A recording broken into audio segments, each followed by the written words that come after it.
दर्शकवृन्द नमस्ते। छिमेकी मुलुक भारतको नाकाबन्दीले जनजीवन अस्तव्यस्त छ।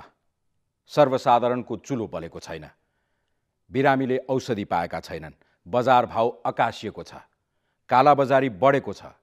भूकम्प पीडितको बिजोग छ। मानवीय सङ्कटको यो भन्दा भयावह अवस्था के नै हुन सक्छ र? तर सङ्कट समाधान उन्मुख अझै देखिँदैन। आखिर छिमेकमा यत्रो भयावह अवस्था सृजना हुँदा पनि वास्तै नगर्ने गरी किन रिसायो त भारत? आखिर के चाहन्छ भारत? समाधानको उपाय के छ? छिमेकीले के सोचिरहेको छ? यसै सेरोफेरोमा रहेर कुराकानी गर्न आज हामीले निम्त्याएका छौँ भारतीय राजदूत Ranjit रेलाई। Ambassador Rae, welcome to Fireside. Thank you. Very trying times. Indeed. And by and large, if you cut through the Nepalese society, whether you like it or not, the blame finger is pointing at India. Well, I'm quite aware of that, but I think that tends to be the easy way out. I think you need to examine the current nature of the problem and then find appropriate solutions. And I've said on many occasions that you have to diagnose the problem correctly, because if you don't diagnose it correctly, then the medicines that you give will probably not work or make it worse. Mm-hmm. So I think the first thing to do is identify the problem and then start dealing with it. A little retrospective. Before the Constitution of Nepal was promulgated, there was a very high-level delegation headed by the Foreign Secretary that came to Nepal as the emissary of the Prime Minister of India. There was a series of dialogues that took place then, and as an ambassador, you were present there.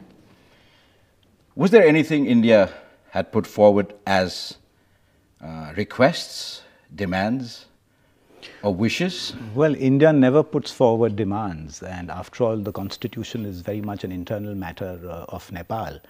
But the only friendly request or advice from a dear friend, and that was that the process with which you adopt this very important foundational document for the state and for society should have the widest possible ownership.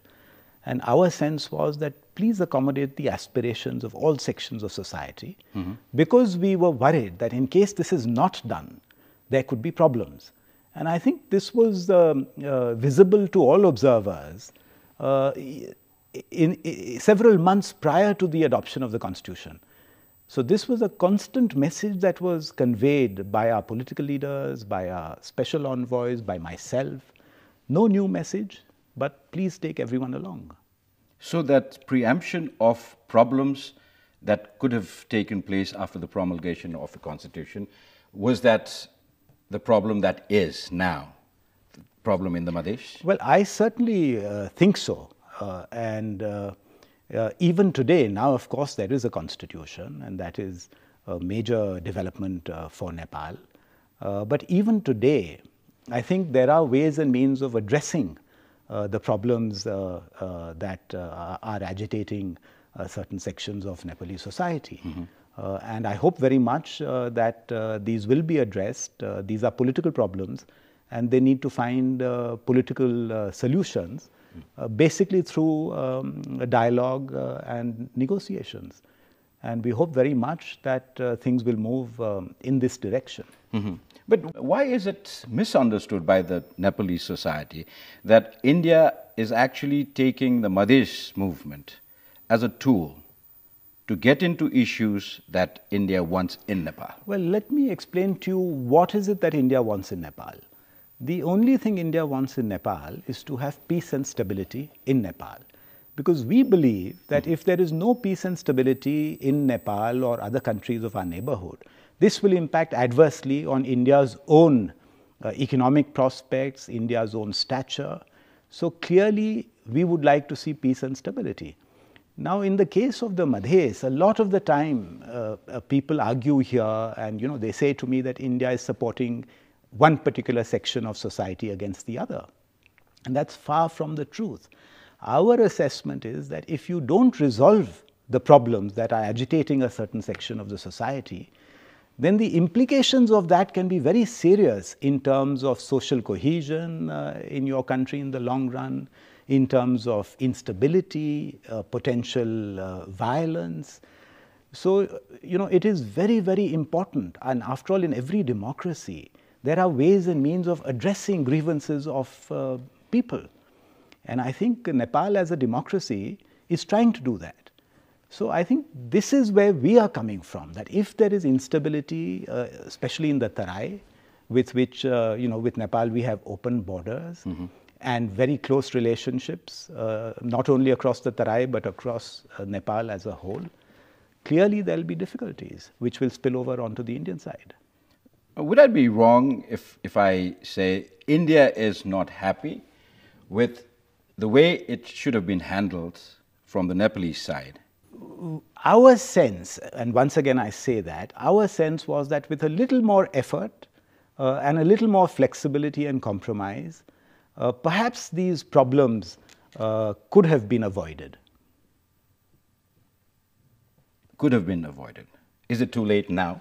I don't think it's late. I think in any democratic society, there are proper mechanisms to address grievances, perceived or otherwise. And I know that the government is engaged in negotiations and talks with the agitating parties, and I think that is the right way to go. Because as I said, these are political problems, these are not law and order situations. If you calculate how many days the Madhes agitation has taken place, it's the 100th day today. And if 100th day is not long enough, then it's not a proper assessment, is it? Well, 100 days is very long, and the entire Nepalese society is suffering very much. So I think time is of the essence, and the sooner you arrive at a solution, the better, because the greater the impasse or the stalemate is prolonged, the more rigid positions become, and the more difficult it is to find meaningful solutions. So I think certainly time is of the essence, and we hope very much that a solution will be found.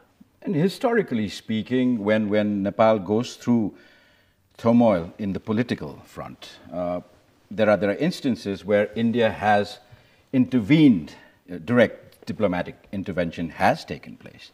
And is India almost ready to do that this time? Well, I don't like the term intervention. I think India traditionally in Nepal has always been with the aspirations of the people. We have always supported democratic processes, and we have tried to facilitate in the resolution of problems if so requested. But I think the principal role has been that of the Nepali actors.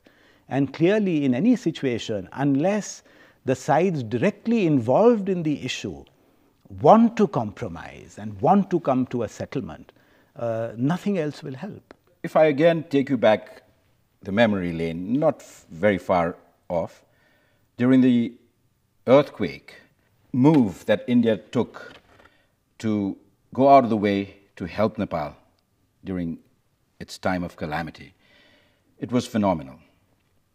And if I tell you the blockade is an Indian blockade, you would deny that, because you've been denying that. You've not been liking that terminology at all. Absolutely, yes. So if this is not an Indian blockade, the humanitarian hue and cry is as colossal as the times of the earthquake.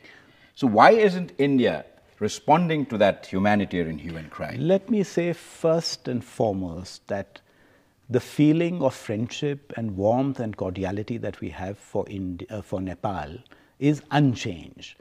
And the spirit in which we responded during, post-earthquake in April, that is the spirit of friendship that not only the government but the people of India have for Nepal. Now about the current obstructions of supplies, the specific reasons for that lie in the fact that the agitators have selected a particular mode of protest, as a result of which there have been interruptions in supplies, and supplies obviously are not to the extent that they traditionally are. But the government of India has been trying to facilitate, whether it is in the case of medicines, for which we've also said that we would be prepared to airlift emergency medical supplies to Nepal, or in the case of fuel, for instance, when His Excellency the Foreign Minister went to India, there was a specific request to reroute the fuel trucks that were stuck at Raxaul, and I'm happy to inform you that this has been completed. So there are specific problems at the border, and from time to time when there is violence, then clearly truckers and so on respond in terms of expressing their inability to travel. So there are specific issues, but within these constraints, I think we have been trying to be helpful to the government and people of Nepal, because we are aware of the situation. Why isn't this time around the help not as prompt and proactive than the time of the earthquake? Well, I think this is a perception, and I also feel that there is a sense in Nepal today that, as I said, you make a wrong diagnosis of the problem. So instead of focusing on what the problem is, it's very easy to focus on some external actor or external factor and say that all the problems we have are because of that. So I think that this element is also present in the debate and discussions happening in Nepal today, and also especially when you see some of the reporting in the media. And is the Nepalese government engaged with your government in Delhi? Oh, absolutely. I mean, we are constantly engaged. I am engaged with the Nepalese government and Nepalese political parties. There have been high-level conversations on telephone as well, and I'm sure your ambassador in Delhi is equally engaged. And do you see a breakthrough in the near future? I am hoping to see a breakthrough in the near future, because I think that is the only way forward. So there has to be a breakthrough, and I think all sides have to make the requisite effort and show the necessary flexibility to achieve a breakthrough. There are certain things that a human being could ask you, not realizing that you're an ambassador. If India is not part of the blockade, or India is not use a blockade as a tool to pressurize Nepal to address issues in the Madhesh, why can't India unilaterally push the supply into Nepal? Well, indeed, this is what is happening. So where there are no obstructions, this is happening. Where there are obstructions, such as at the Raxaul-Birganj crossing point, physically this is not possible. So this is the manner in which the current supplies, whatever is coming in, is coming in. But practically speaking, even where the border points which are open, or there is no agitation for that matter, the supplies are not to its optimum. Well, this I agree with you, and there are specific reasons for this. The focus of the government has really been on petroleum products. Mm-hmm. Now, most of the petroleum products and the LPG supplied to Nepal is through Raxaul Motihari. Mm-hmm. This is where we have established special facilities, basically for Nepal. At some of the other depots that we have along the border, those depots cater to Indian requirements, to Indian consumers. So what is now happening is that whatever surplus is available is being also given to the Nepalese side, and roughly I think 30 to 40% of supplies, and especially of petroleum products, are coming in. Mm-hmm. But the main problem is that it is Raxaul which is the specific depot. Also, I might add that we have facilitated the airlift of air turbine fuel for your domestic and other flights. So we are trying to help wherever possible. But as I said, this is a band-aid approach. The problem will be resolved once the ground situation improves, which hopefully as soon as there's a political settlement, there should be no need for this kind of agitation. But what is the imaginary meeting point that India has thought for the Nepali political stalemate today? Is there any? This is something that the Nepalese sides, the Nepalese parties, the government, the opposition, the protesting parties have to agree.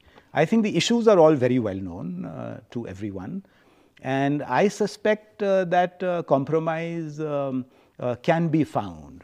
I think there are several options. And our personal assessment is that with a little bit of flexibility and compromise, middle ground can be found, where both sides will have to give up some of their positions and try to forge a compromise, because that's in the best interest of the nation and of stability in the nation. Now, Ambassador, let me take you back to another commemorative day today. That's the 10th anniversary of the 12-point agreement that was done in India. So when you were also very much part of that historic day, when that was being signed between the political forces of Nepal, were you envisaging the day today? Well, to be honest, not at all. I mean, we saw the beginning of the peace process with great optimism that, this terrible insurgency which had taken so many lives in Nepal was over, and the insurgents were being mainstreamed into democratic life. And, as our Prime Minister said, this is a great achievement. And perhaps the leaders in Nepal don't even realize the significance of this peace process. So we were extremely optimistic that the peace process, which would culminate in the adoption and promulgation of the Constitution, would bring lasting peace, stability, and development. I am still very optimistic, because I think that the problems that we see currently are in the nature of an aberration. They're temporary problems. And, I feel that these problems can be overcome. And the sooner they're overcome, I think the better it is for everyone.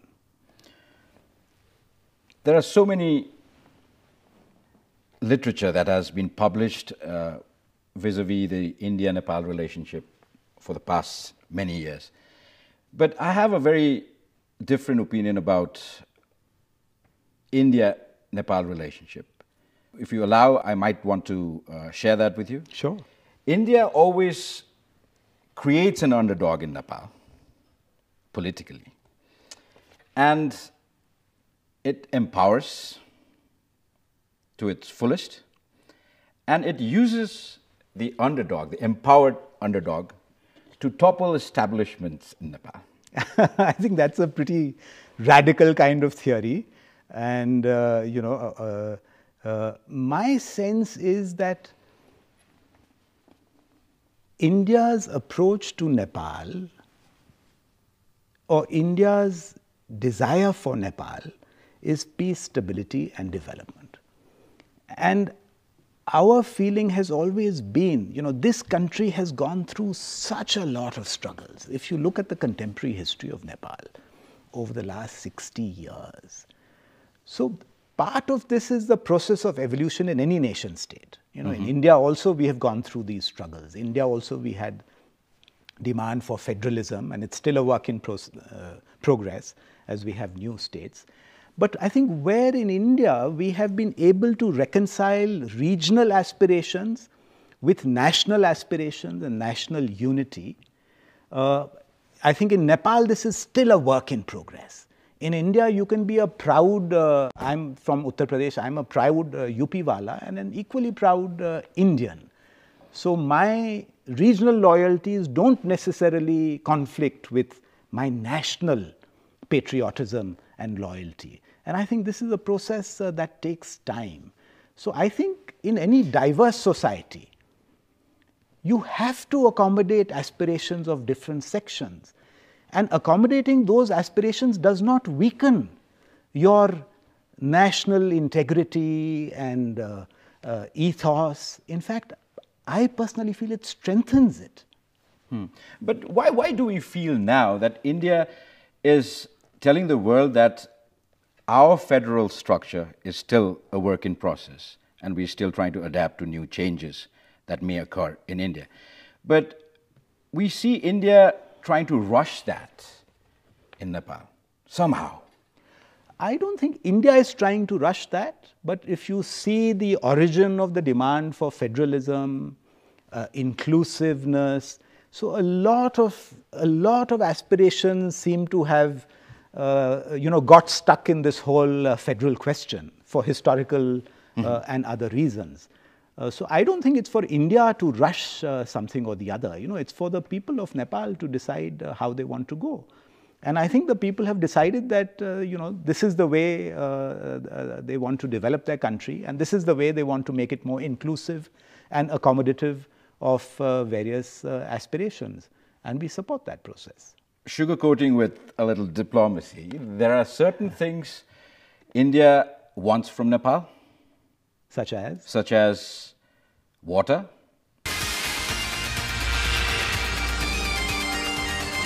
Sugarcoating with a little diplomacy, there are certain things India wants from Nepal. Such as? Such as water and its regulation. Well, let me say to you, for 60 years there has been no regulation of water. So all of it has been flowing into the Bay of Bengal. Similarly, there's this, in Nepal, everyone says India wants the hydropower. And certainly, we would be very happy to have cooperation on projects. And in fact, in recent months, we have made signed major agreements, and we hope those will fructify. But as I said, these are additional objectives and desires. If you look at the Indian demand for energy, for instance, it's going to be 800,000 megawatts by the year 2030. And Nepal's entire potential, if you exploit, would be in the range of 50,000 megawatts or thereabouts. So it's a very small percentage of India's demand.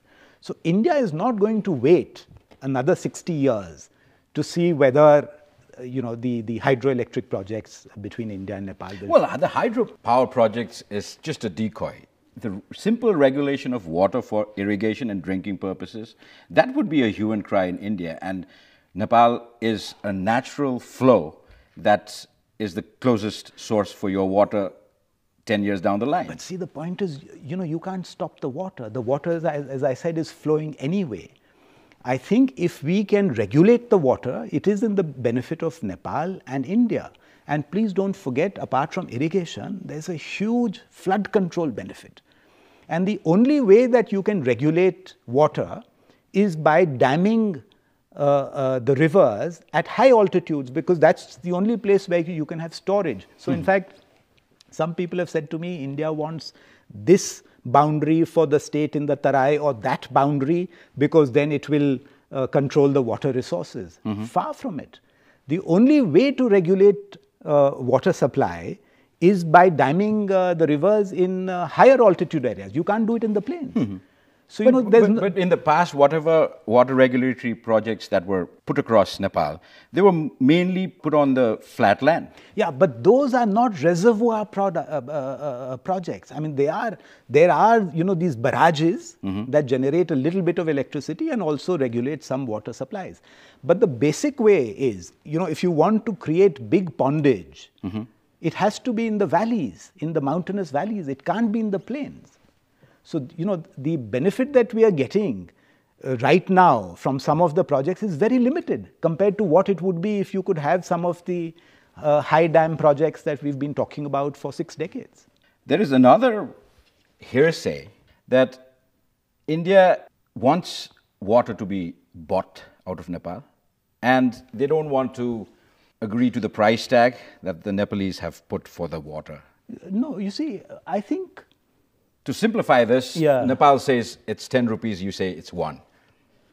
No, let me put it like this. I think, in the case of the Pancheshwar project, this issue had come out about sharing of the benefits of irrigation and flood control that India received between the two countries. So the sense was that if this project is going to create this benefit downstream, then a part of the benefit should be shared between both the countries, because Nepal has contributed to this project. And that, argument, I think, was accepted. And, it has to be worked out in what manner you will share the benefit. And from my personal perspective, 1996 was the Mahakali Treaty. Had we constructed this project, say, by 2000 or 2001, it would have been enormously cheaper. And we would already be reaping the benefits. We are doing it now 20 years down the line, when the cost probably has gone up by 3 or 4 times. So look at the enormous costs that we now have to pay for the delay. And somehow nobody seems to factor this into the decision making. That the more you delay, the more expensive it becomes and the less the benefit. So, it makes no sense to quibble over small matters, because these small matters tend to delay the project, and eventually you will end up paying much more for the same project than you would have. So the irritation that India has is the delay in the stipulated projects and the way it's handled politically? Well, I wouldn't say irritation, but certainly I feel these could be handled in a much more pragmatic way for benefit of both countries. And I think, both countries need to be flexible and, try and resolve disputed issues quickly. Otherwise, as I said, 20 years down the road, you will probably pay 3 to 4 times the cost. Now let's talk about the local politics in Nepal and its relationship with Delhi. There is another hearsay in the political circle in Nepal that India is irritated again, if I may use that word, one more time, about the commitments that the political leaders make when they visit India or they meet Indian leadership elsewhere in the world. And they are very bad at keeping such promises. Is that one of the irritations India has? Well, as I said, our focus vis-a-vis the constitution in Nepal was more process-oriented. And by that I mean that, please accommodate everyone. So I think that was our desire and the friendly advice that was offered. It is not India's place to say, do this, that, or the other in the constitution. After all, it's your constitution and it accommodates the aspirations of your people. So you have to decide what kind of nation state Nepal is going to be. So I think our focus was always on process and accommodation. But the process was very democratic. We had elected a constituent assembly which had its own arithmetic there. And India's desire was to dismantle that arithmetic and say, do it differently. I don't think How so. was it democratic? I agree with you that the process is, perfectly democratic, legally, technically. There's no doubt about it. I don't think anyone is saying that. But the point we were making and are making is that there are certain political aspirations. And those aspirations are not dependent merely on numbers. Of course, numbers are important in any democracy. But I think you also have to gauge the depth of those aspirations and whether they need to be taken into account or not. So in this particular instance, we saw during this whole process of leading up to the promulgation that many of these parties that were agitating were, either walked out of the process or felt that their voice was not being heard. And I think today we find ourselves in a difficult position. Perhaps if things had been done a little differently. Yes, they walked out of the process, they came back again, they walked back again. But again, the number was not there. So once the constitution is promulgated, the process is still on. Oh, absolutely. I mean, what I'm trying to say is that don't allow the tyranny of numbers to dictate the political end result, especially if you are anticipating that there could be a problem. If there's no problem, of course, it doesn't matter. But if there is a problem, then an effort should be made to try and resolve the problem before it becomes a much larger problem. And I agree with you entirely that, of course, even after the promulgation of the Constitution, as everyone has said, it's a work in progress. It can be amended, and clearly aspirations can be accommodated. So we are very hopeful that by accommodating some of these aspirations, by reaching a solution and a compromise, the current problems facing Nepal will be resolved. And from the Indian perspective, do you see that happening vis-a-vis the protest in Madhesh as a neighboring state? I think it has to happen. How are you see, I think this goes to the core of the Nepali nation state in terms of what kind of society are you going to be in the future, how you are going to accommodate the diversity, the great diversity in your country, how will you make efforts to ensure that everyone is a full stakeholder in this process. And I think every democracy makes this effort, whether it is India or Nepal or any other country. I think at the core of the democratic process is the need to accommodate aspirations, reconcile them, reach compromises through debate, dialogue, discussion. This is what democracy is about. There's a huge blame game that is taking place at the moment. Some Indian politician makes a remark and that is quickly denied by the Indian establishment, and there is a counter remark from a Nepali serving deputy prime minister that says India has taken what it wants thus far, and now India wants to control sovereignty of Nepal. And you refute that as an ambassador in Nepal. Well, as the representative of the government of India, I refute that absolutely. It is completely baseless, and it is meant to adversely impact the very warm and cordial relationship between our two countries. And coming from a person holding such a high position, we have no option but to deny such remarks. If they were by people who are not in government, we would take no cognizance of them. But don't you think this has become a huge public relations disaster for both India and Nepal? Because this mutual issue of the blame game that is taking place, and remarks from the Indian media where they say our people, that numbers almost 50 lakhs, have not been issued Nagarikta in Nepal. These are irritants between the two countries at the moment.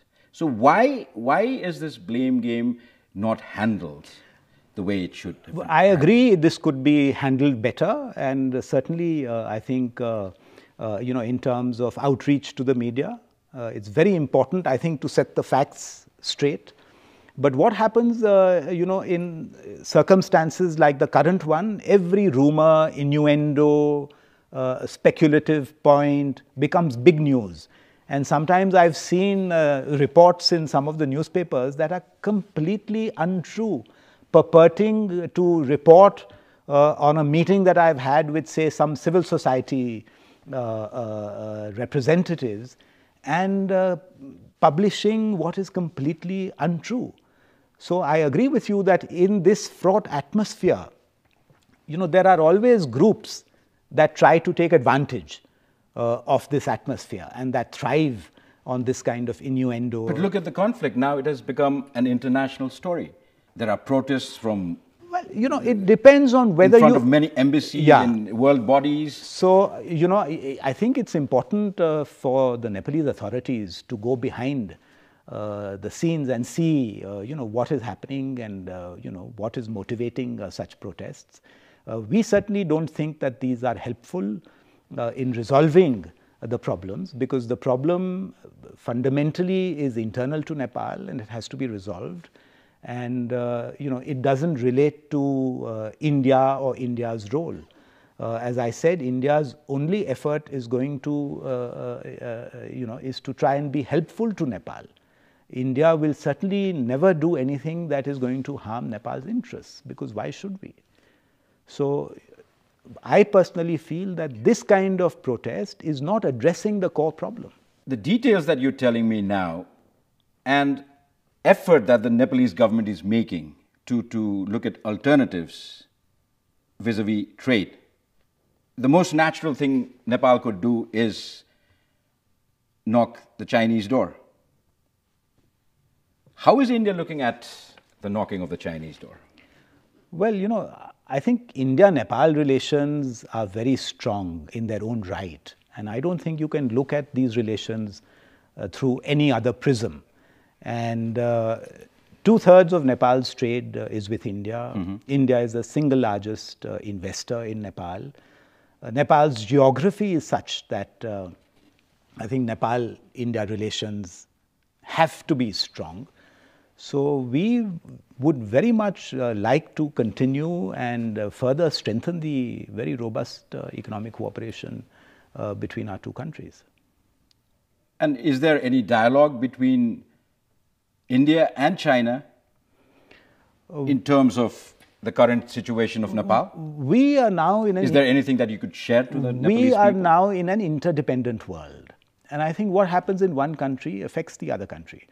So India is in a continuous process of dialogue with all our friends, including China and many other countries. And I think we share our perspectives from time to time, exchange views.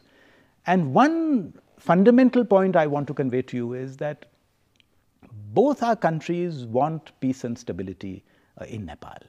I think it's not in the interest of any country, let alone Nepal's neighbors, to have instability and insecurity in Nepal. How insecure is India vis-a-vis the role of the European Union and the West in terms of handling Nepal? As I said, India doesn't need to be insecure. India has a very robust relationship with Nepal. And as a sovereign country, Nepal has relations with many other countries. So I don't understand the purport of the question. Because there was a lot of hearsay that India somehow wanted the constitution to include the secular state to a Hindu state. Is that a true statement or not? See, as far as the government of India is concerned, there was no such suggestion. So I would say categorically say that your hearsay is not correct. There may be individual elements or groups or organizations in India that may have sympathy for this kind of approach. But as far as the government of India is concerned, this is not an issue that exercised the government of India or on which the government had a position. So don't you think the current problem that Nepal is going through can be dealt with without the blockade that it's facing now? See, as I said, there is no blockade. There are interruptions because the protesters have chosen a certain mode of protest. So can that modus operandi be suggested otherwise? I think so. I think, and this is something for the government and the protesting parties to sit down together and discuss. If there is progress in the talks, in the negotiations, and even now, I'm sure the government can certainly approach the protesters and suggest to them that, look, the whole country is suffering so much. And, perhaps there needs to be another way of protest, and we'll assure that, your demands are considered fully. And one recent news which I thought was welcome was the fact that the protesters have allowed medicines to be transported through one of the checkposts, and I think schools are also now being allowed to resume functioning.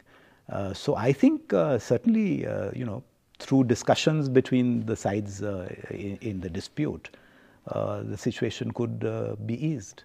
As much as you deny that India is associated with the blockade, which is not an Indian blockade that you've been telling me all this while, the world has spoken, the world body, United Nations has spoken that Nepal should get its due access to the oceans because of its landlocked state. Japan has spoken. European Union has spoken. How is India dealing with it? We entirely agree. Who is denying Nepal the right to access the sea? Nobody. And obviously, as a landlocked country, Nepal has the full right. So we don't find we don't find any issue in these statements. So there's no question that every landlocked country has certain transit rights, and Nepal has those rights. And why do you think the countries concerned who has made statements to grant Nepal that access made that a point? Well, you have to ask them, but you see, Nepal has that access. So cargo that is coming in through Kolkata is traveling by train to the container depot in Birganj. There were some problems in terms of lifting the cargo from Birganj, and that's why, you know, it had become very congested. And there were hence upstream problems in Kolkata. But I think those problems are on their way to resolution, because I understand that many of the containers that were stuck in the Birganj ICD have now been evacuated. And at the same time, when Prime Minister Modi visited the United Kingdom, there was a very unusual joint statement that spoke about Nepal. And that has irritated the Nepalese establishment. How aware is India about it? Well, I believe so from the newspapers and the press release of the spokesman of the Foreign Ministry. I have seen those reports and the press release.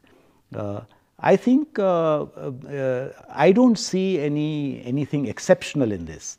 Whenever two leaders meet, they discuss issues pertaining to their respective regions, they discuss global issues, international issues, and they arrive at a certain mutually acceptable position. And I think that is what was done by the two prime ministers in the United Kingdom. Everything said and done, now this problem needs to be resolved, and there are minimal efforts from both the parties, including the government and the agitating Madhesi Morcha. And you being the closest neighbor that Nepal has, what would be your suggestion to overcome the political impasse? Approach the talks in a spirit of compromise and flexibility, very sincerely. This is a problem between Nepali people, and the problem should be resolved. It's in the interest of Nepal. It's in the interest of stability of Nepal. It's in the interest of Nepal's neighbors. Is there a role that India has to resolve this stalemate? This is for the Nepalese government and people to decide. As far as India is concerned, India is always willing to support Nepal and Nepal's aspirations in any way that they desire. How worried is India if this agitation goes out of hand and spills over to India? India is very worried and concerned, and that is why we have been saying time and again that political solution, a negotiated settlement should be found as early as possible. Ambassador, thank you very much for granting us this Thank you. opportunity to talk to you. Thank you very much.